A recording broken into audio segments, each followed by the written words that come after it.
So today on Project Shop, I'm going to show you how to break down transformers.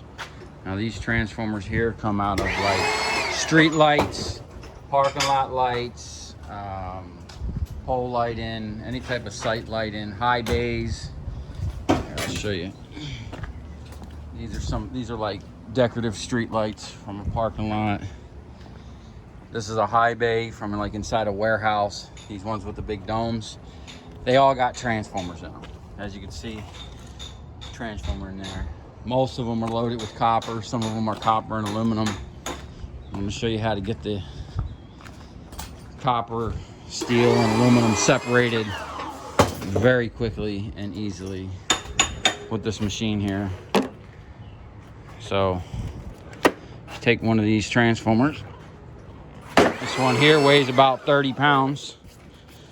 And then you can see the way they're designed. There's actually, to me, there's a top and a bottom.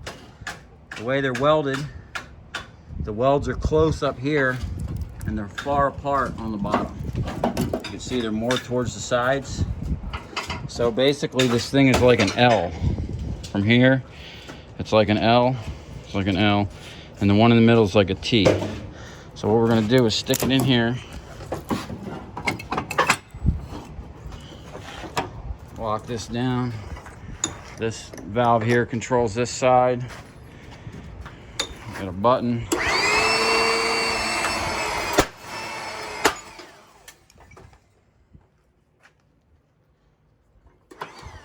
Once these are released,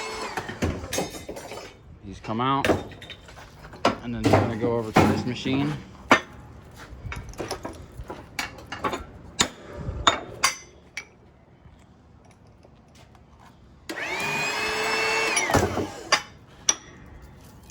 And then you're left with the copper coils.